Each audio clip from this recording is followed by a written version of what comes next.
Hello, this is Daria, and welcome to the Win Connect podcast. This episode features a very special woman whose story was quite rare in Barolo, where traditionally transmission was done more easily to the son. Chiara Boschis comes from the winemaking family who owned Borgogna estate, and Chiara's brothers Cesare and Giorgio would inherit the family business following local tradition in which the property is passed down along male lines. In parallel, the historic Pira family loses its founder Luigi Pira. The winery passes into the hands of his sisters, who ask the Boschis family to help manage the vineyards. 1 year later, they decided to sell the winery. Chiara loans the money, purchases the estate with under 3 hectares of vineyards, and becomes its owner and winemaker. Borgogna later would be sold to the Farinetti family, and in 2010, Chiara's brother Giorgio joined her. Today, the family manages 14 hectares of some of the best plots in Piemonte. And Chiara has come to be a part of the generation that changed Barolo and determined region place in the international arena. You really can't talk about the wines from the Barolo region without recognizing the impact the Barolo Boys has made. Given that it's been 30 years since the woman among the Barolo Boys, we thought it might be interesting to hear how things have evolved since those days and what the environment is like now for Chiara and for women in wine more broadly. Chiara, we are thrilled to have you here today, and welcome to the podcast. Thank you very much for inviting me. It's a pleasure to talk to you and to also remind the history. You know, when times go so fast, and when you look backward, they said, "Oh my God, how is it possible that things have changed so much?" And in fact, when you say how much has been changed in these 30 years, I would say completely. The world of 30 years ago does not exist anymore. It's incredible. Probably in the past, the change were much slower. And in fact, even in the wine world, things has been done in the same way for so long. But then in this recent year, I would say that, of course, from the half of the 1800 with the industrial revolution and all the science that started to push the change in the direction of improving, right? Because we studied more with a method, a really a scientific method, and things has been discovered. So the development of human being has been accelerating like crazy. It was in the good, but also in the bad, because of course the acceleration, the development, the industrialization, and every aspect of the development of human being has a dark side, which is, as we know now, global warming, pollution, and things like that, which actually is the side that worry me the most now. But these last 30 years were incredible and very, very thrilled, especially, of course, at the beginning when I was part of the Barolo Boys. So I was really the Barolo girl of the Barolo Boys movement. And it was very interesting and very exciting to apply all these changes to our lives, to our wines, to our world. So it's been really very important. Right. You have been around the vineyards since you were a kid. Tell us a little bit more about your upbringing in Piemonte and what are your memories of the region and what what what was it like growing up as a daughter of a winemaker? Yeah. Okay. So, well, as I was telling you, the world has changed completely because here, well, it's a phenomenon that started at the end of the 1800 and also the beginning of the 1900. The young people were naturally abandoning the farming. Because farming, especially in the past, has always been very hard, a lot of work with the aleatoric aspect that you may work all the entire year and then maybe a hail come and destroy everything. And also the low money. it's still a little bit like that. Unfortunately, the farmers are the one that in the chain of the distribution uh, gain the less for the war. And it's not correct, because we should support the farmer. We should give them hope and give them the security, also economically speaking, to be able to keep on going, because it's true. Our phone, our cell phone, our smartphone, and we will have the artificial intelligence. Everything will do everything, but we still eat the food that comes from farming. So we have to keep this in mind. And because our health is really linked to how this farming is managed, so we really should award and thanks those one who do the thing in the hard way, in the good way, which is of course the hard way. And so so things change a lot. People were emigrating, and I have to say that it's probably the generation of my parents that saw the huge escape, right? My two parents were few of those one, because of the winery family, they were obliged to stay, but all the other young people, they abandoned even the vineyard. And at the beginning, the older guy were taking care of them, of the vineyard. At a certain moment, were too old, and they had to decide, and or to sell, or to have someone of the family coming back.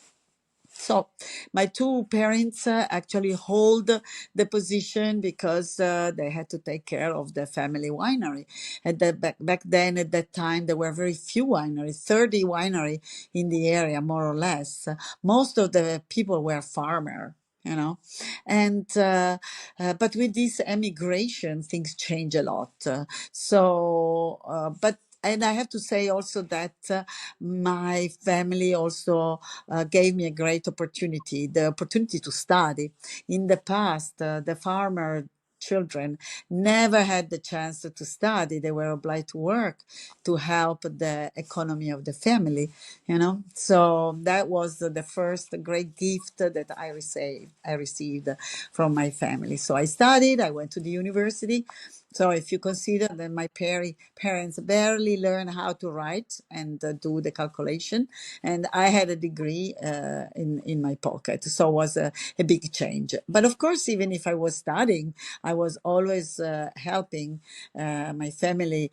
Being a farmer, they always ask us to help, and I always remember, in particular, the beauty of the harvest, because that was really fun. All the friends, all the relatives were coming to support. Today will be absolutely against the law, because if you don't have a official contract, you screwed.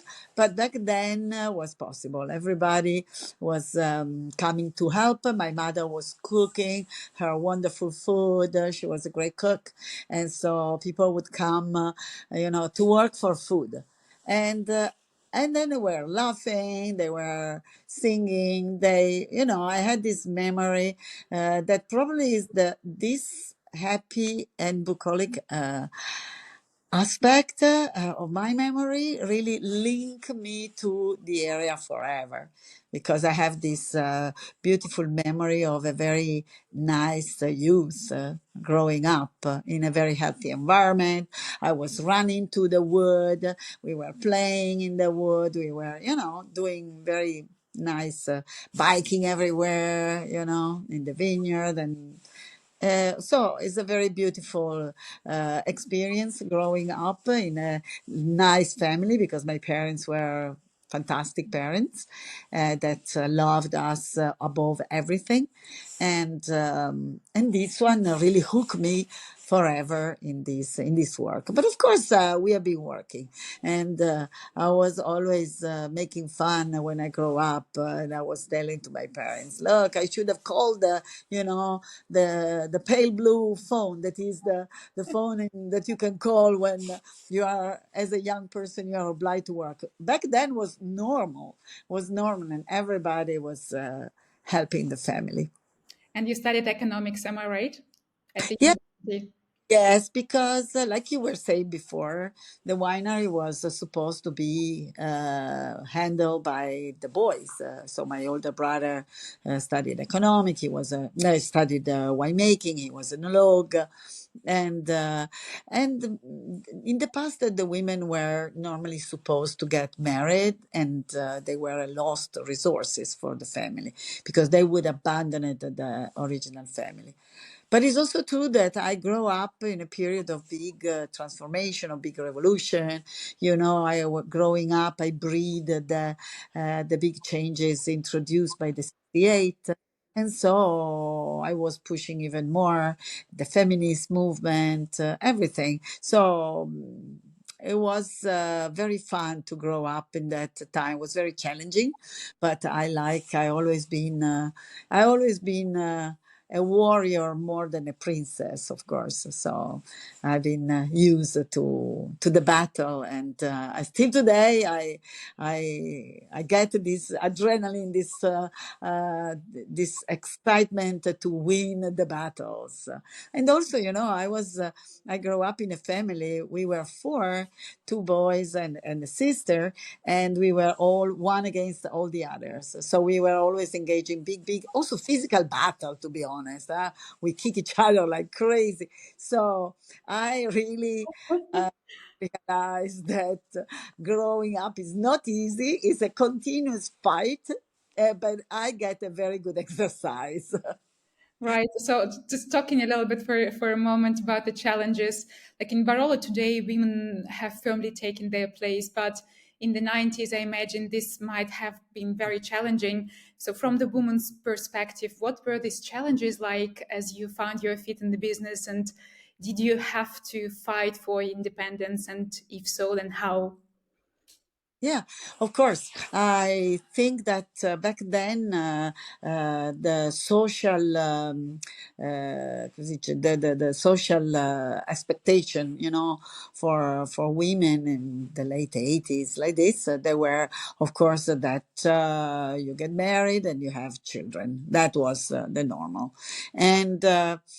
But because I wanted to work as a boy, as a man in a field that was absolutely only male, and I understand why, because it was really physically very tiring. In the past, there were not all the tools that we have today.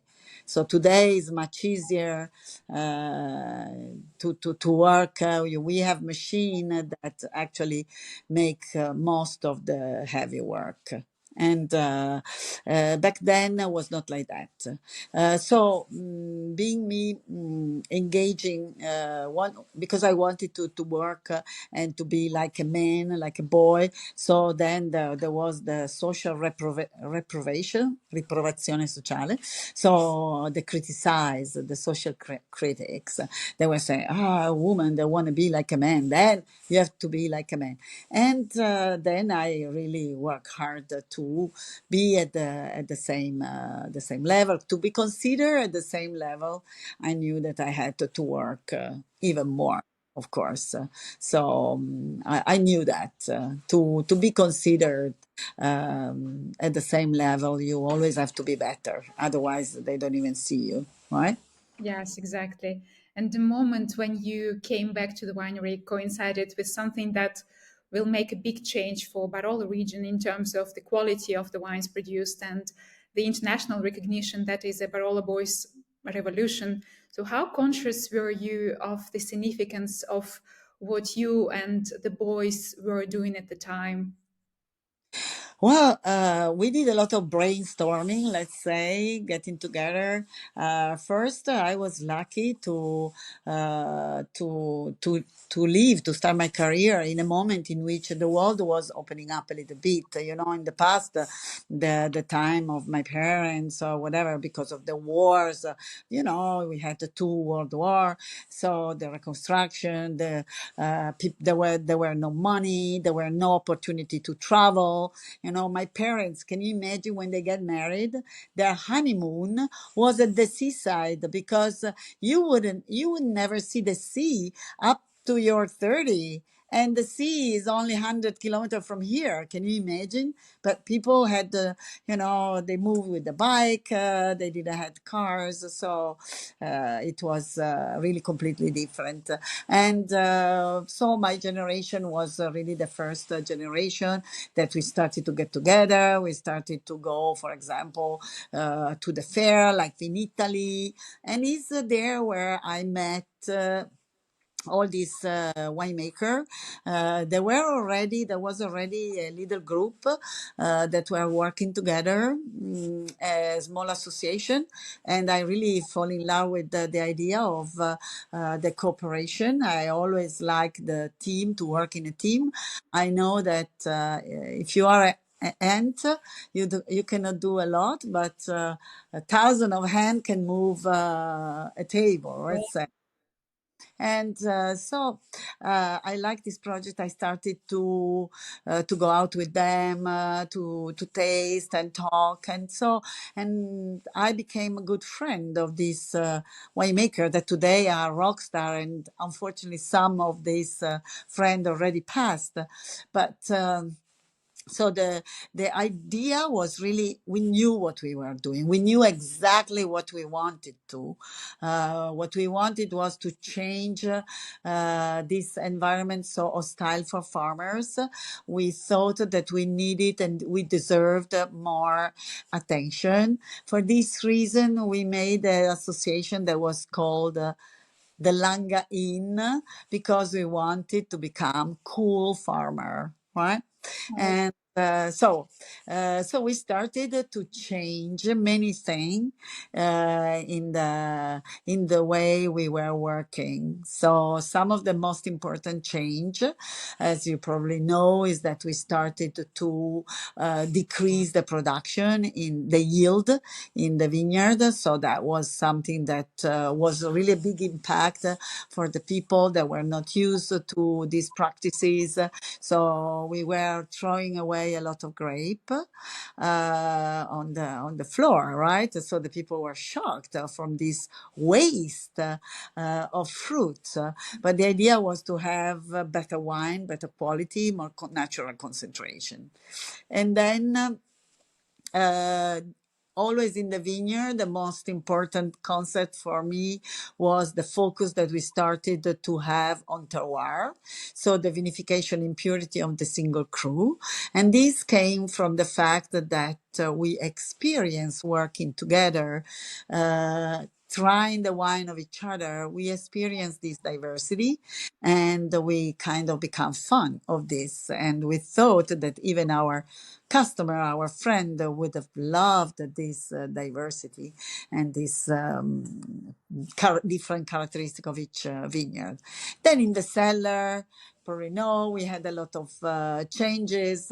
First, because we started to make very small quantity, so we had to age this small quantity in smaller barrels. We also get rid of the very old barrels because they were too old. So, and of course, we bought new equipment to work better in the cellar. So we had big changes. And of course, getting together, we had the opportunity to taste each other experiment, and we definitely underline and started to go very much in this direction, moving on the experimenting. So every year, everyone were doing at least one experiment, and we were submitting the result to the other friends. So we always had the testimony, so the wine made in the classic way and the wine made in a new way,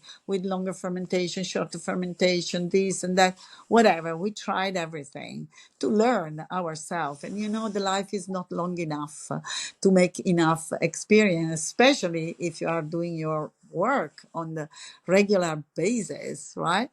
And if there is not an official organism, let's say university or whatever, that is working in the same path, so we had to try to learn what we needed to learn, and helping each other was fantastic. Instead of doing one harvest, I was doing 10 harvests, 10, 15 harvests every year. which was very important. And that help us, this friendship help us to grow very much in terms of technical knowledge, but also gave us the opportunity to have another intuition that was also brilliant. So the idea that when there are something, some change, you need to let the people know. Otherwise, it doesn't exist.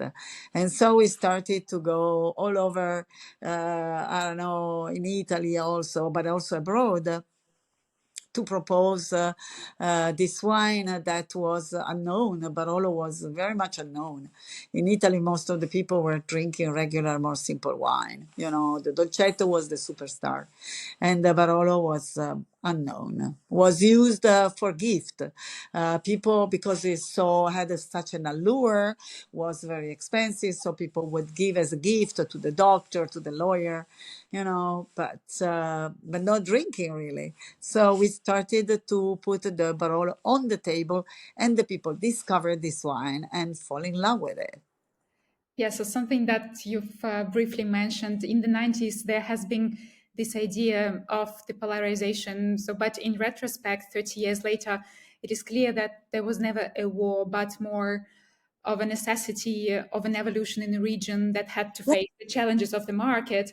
So, Barolo and its wines much evolved since then, but it has been a big shift in attention from the cellar to the intelligent and sustainable vineyard management to achieve the phenolic ripeness at harvest.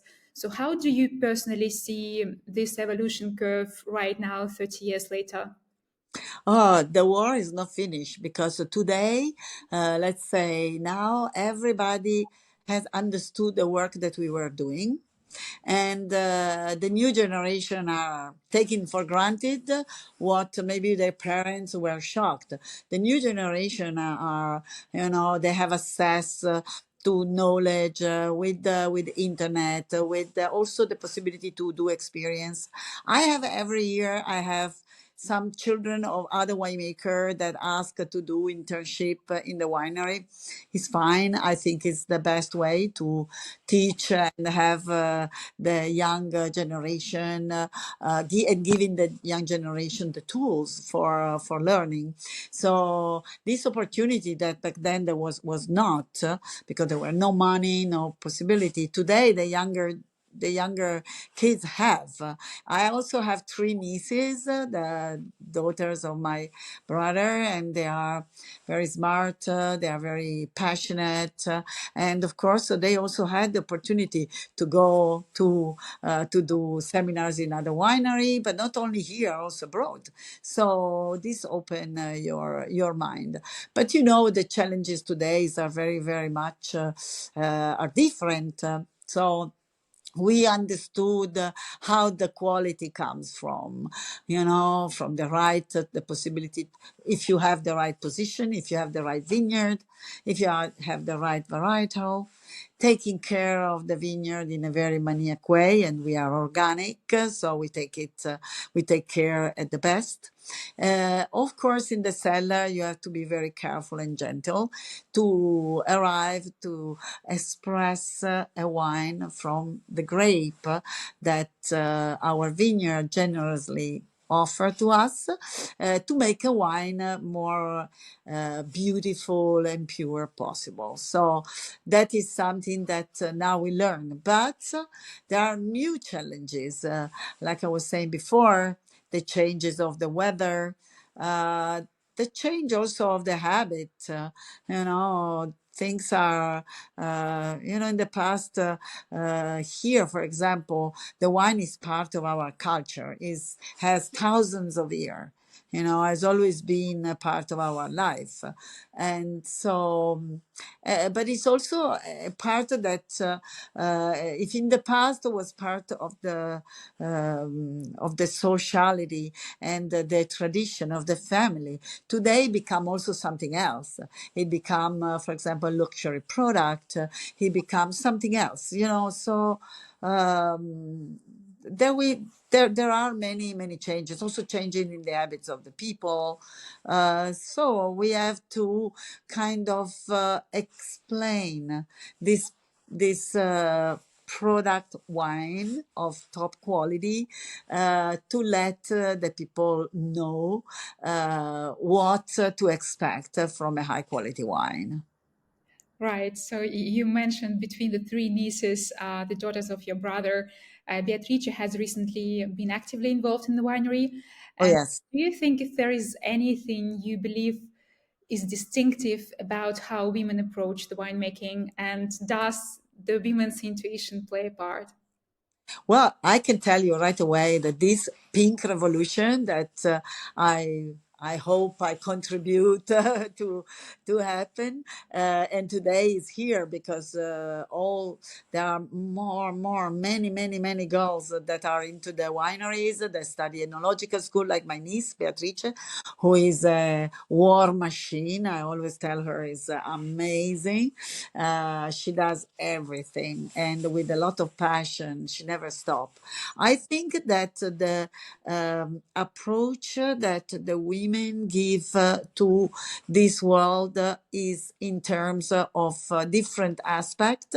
The most important is the organic. I some years ago in 2010, we asked the certification in 2010, and in 2014 I started to try to convince my neighbors to become organic as well, in order to enlarge the border, and especially in Canubi.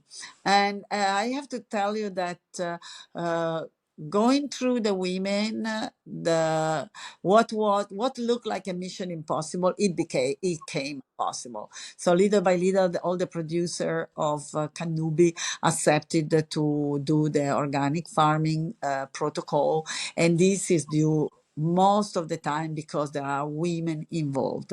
So with the men are more, I don't know, they're a little bit like more, okay, is what is economic, what is the women knows that money is not everything in the world, and there are certain things that actually money cannot buy, like family, like happiness, like health and things like that. And so those the women, I would say, they are the most convinced of the organic farming, and so that is the very, very important. And of course, the elegance, the finesse, the women are naturally attracted by, help also to have wine of more elegance. They are far the time of the super jammy wine all over the world, I would say, because today we want more elegance, no? And I think that is a distinctive sign of the femininity, beauty and elegance in the taste as well.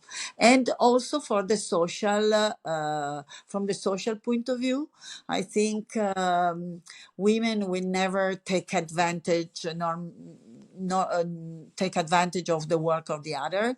So what to just summarize the concept, like the slow food, Carlin Petrini has invented this slogan that the wine has to be, but everything should be good, buono pulito e giusto, good, clean, and fair, which is also an important aspect of our world. So we don't have only to have a clean world from, that means not only not giving chemicals, but also treat very well the people that work with you, and pay them well and make them happy. So that is also very important. And this is something that the women are more sensitive of. Yes, and so you were between the very few growers working organically back in the past. It was not considered a norm, and on top of that, you managed to convince the growers of the entire Canubi vineyard to issue chemicals, which is one of the pillars of sustainability. And what for you does sustainability mean in a broader sense, and how do you seek to integrate this into what you do on a daily life basis? Oh, it's a different way. It's a completely different way to think. I always said that unfortunately, I'm a boomer, so I have to admit. So this generation is the generation of the use and throw. Right. So when in the past, product had to have a very nice box or whatever, and nobody care about polluting and about creating rubbish. Today, the approach is completely different. On the everyday life, we have the mentality to not waste stuff and to recycle. Right. So I, for example, pay attention even for what I buy. I don't go to the supermarket to buy, I don't know, products that are into plastic container. Never, you know. So I go to the market, to the green market. I buy only organic product or organic food, and I try also to sustain the local shops, even if they are more expensive. Because it's true, today online you can buy everything, whatever you want, for a cheaper price. And I choose not to do that because I want my village to not to be a ghost town, but to have a center, to have shops and things like that, which is much better, right? Then in the work is the same. It's of course in the vineyard no use of herbicide, pesticides, chemical, of synthetic chemicals, which means to use natural product. We introduce a lot of essential oil. We also think in a holistic way the farming. So it is not only the production on that, but it's really the attention to the environment, which means to create more biodiversity. We see the flowers and herbs. We have herbs everywhere. And last year that was raining like crazy, was so beautifully green everywhere. So that was one. We have hotels for insect, hotels for birds, hotels for but. We have bees, we have chicken, we have the bush that we create in the wet zone where we have wood that we keep and clean in the winter. We clean it to have this part that is so important to kind of have a sort of regenerative agriculture. And this is important. And today that we start to talk about the carbon credit, we are working very much in this direction, not only by having wood and doing a certain thing, but also, for example, we are investing even in the cellar, in becoming totally independent for energy. We will have only solar energy, and the use of the water. We are working on that, how to store the water and things like that. So there are many aspects, and this is exciting because there are many things that we are trying to learn and to make it better. Right. So you seem to be a very determined person. And what is the source for this strength and the driver for this determination for you personally? Because I like it. Sometimes I have people that are my age that are on pension and go around the world and have fun. And they say, "What the hell? You keep on working like a slave." I say, "You know why? Because I like it." I like it to be out there in a day, like for example, today, sun is so beautiful. I like to feel the wind, the sun on my skin is beautiful. That's why now, for example, I have more difficulties to work in the cellar because I prefer to work outside in the vineyard. That is really my paradise. And of course, also because I see, for example, I can see in my niece Beatrice, her passion, her determination, her will to do the right thing, and this gives me more engagement in a way. You know, I'm also doing for her that represented the new generation, and I feel really guilty for all the messes that my generation did. Right, so I've always been different, but because I grew up in a family in which because there were not so there was no richness, right? So everything had to be reused, everything has to be rethought. Don't waste. We are not even don't even think we are in the even in our house we open the tap for washing stuff and we let the water run, things like that, or we don't care. For me is really a different approach. I always had that because my family, my parents teach me not to waste. And it's not a matter if you have the money or not. It's a matter of respect of the environment and respect for the new generation. All right, the time has changed a little bit right now, unfortunately. But what are your Beatrice's ambitions for Pira and Figli in the next 5 to 10 years? And if there are any projects or if there is anything on the horizon that you are excited about, maybe you could tell us a little bit more about your experiments with the Nascetta variety and its vineyard in Monforte. See, so you know that the only way to get to keep always the appeal for what you do is not to repeat always the same thing. It's true that in our work it's impossible because everything change and is always every year is different from the weather challenge, and so you always have to be awake. It's not an industrial product in which you know that you have to put a little bit of that, a little bit of that, push the bottom or whatever, right? Here, no, you always have to say, okay, how is the weather now? What I can do to improve? So it's in the vineyard for us is a little bit like to be gardener. So we take care of the vineyard and in the maximum way with the most care.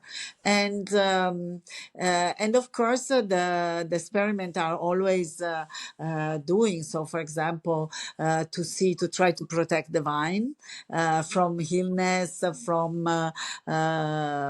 the challenge of the weather.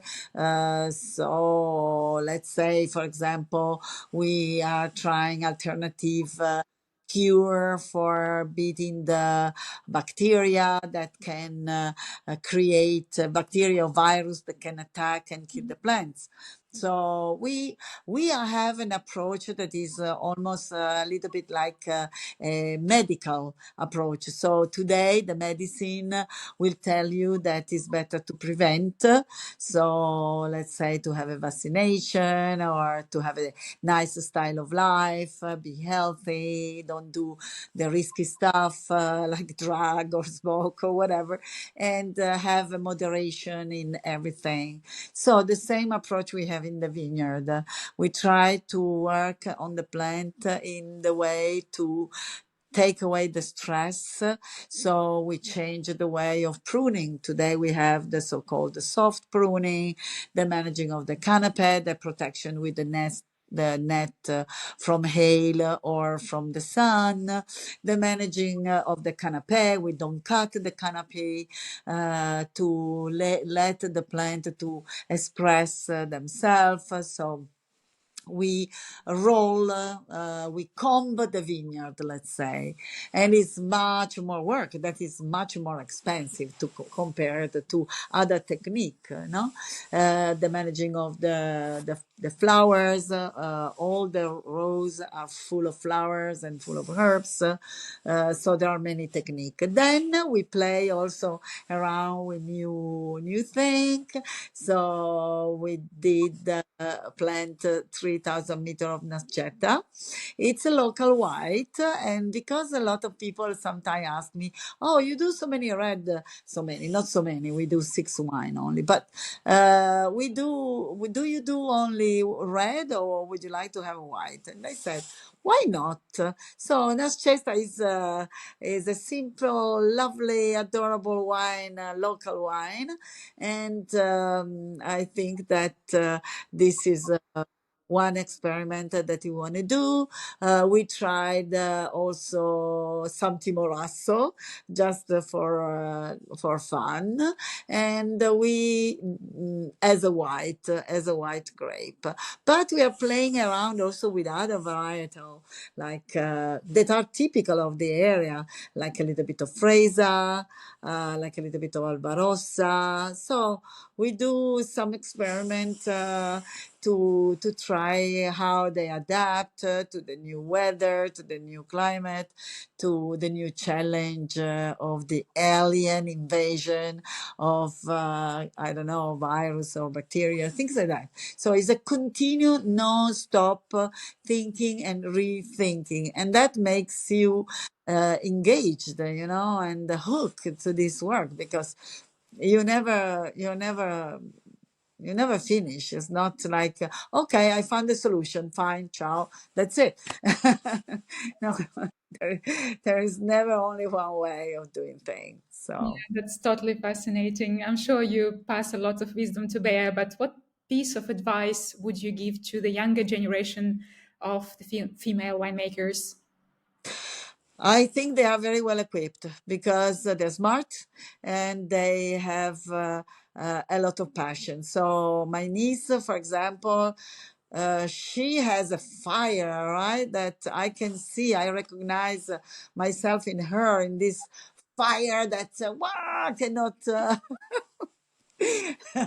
And I like it. I like it so. I think the new generation is fantastic. So it's true, not everybody is the same, but I think that we have really fantastic young people. The thing that I suggest to the new generation is, of course, follow your heart. If you want to be happy, you need to do what you love. So, and it doesn't matter if you are not, if you are the daughter of a farmer, but you don't like farming, it's okay. But if you are whatever you are, even if everybody expects you to be something else and you want to be a farmer or winemaker, go for it. So, and today there are young women, fantastic, smart, that are really challenging themselves and the world, especially the male world. Chiara, we can talk to you forever, but thank you so much for your generosity and for being such an inspiration for us.